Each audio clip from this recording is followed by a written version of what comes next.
بات ایک ایسے علاقے کی ہے جس میں ہر طرف خوشیاں تھیں۔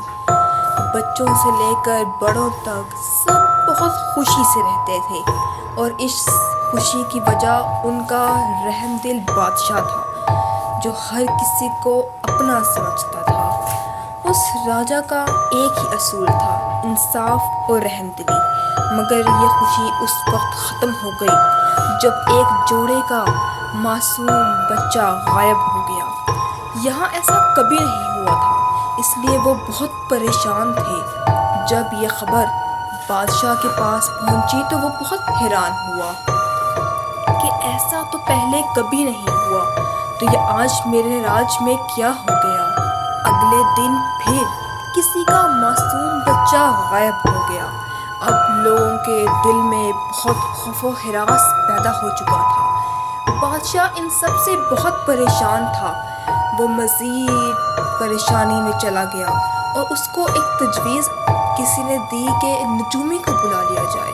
نجومی کو بلانے کے بعد نجومی نے اسے بتایا کہ یہ سب ایک ایسی عورت کی کرتوت ہے جس کو کہیں سے ایک منتروں کی کتاب مل گئی، جس کو پڑھ کر اب وہ روز بچوں کا خون پیے گی، اور لگاتار 3 دن تک بچوں کا خون پینے کے بعد وہ اس راج کی سب سے شکتیشالی خاتون بن جائے گی۔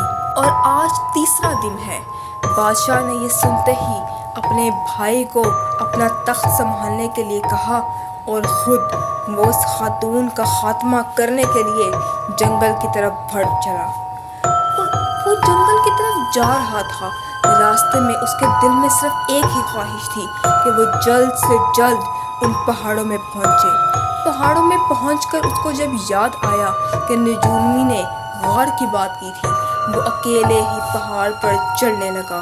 وہ اس پہاڑ پر چڑھتے چڑھتے زخمی ہو چکا تھا، کپڑے پھٹ چکے تھے، مگر اس کا ارادہ بہت مضبوط تھا، کیونکہ وہ صرف بچانا چاہتا تھا ان بچوں کو۔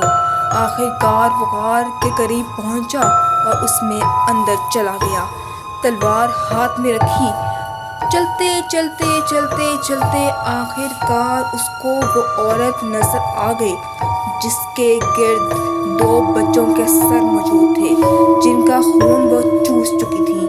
بادشاہ اب مزید اس عورت کو زندہ نہیں چھوڑ سکتا تھا۔ اس نے اس عورت کو دیکھا کہ وہ منتر پڑھنے میں اس قدر مصروف ہے کہ اس کو پتہ ہی نہیں چلا کہ وہ آ چکا ہے۔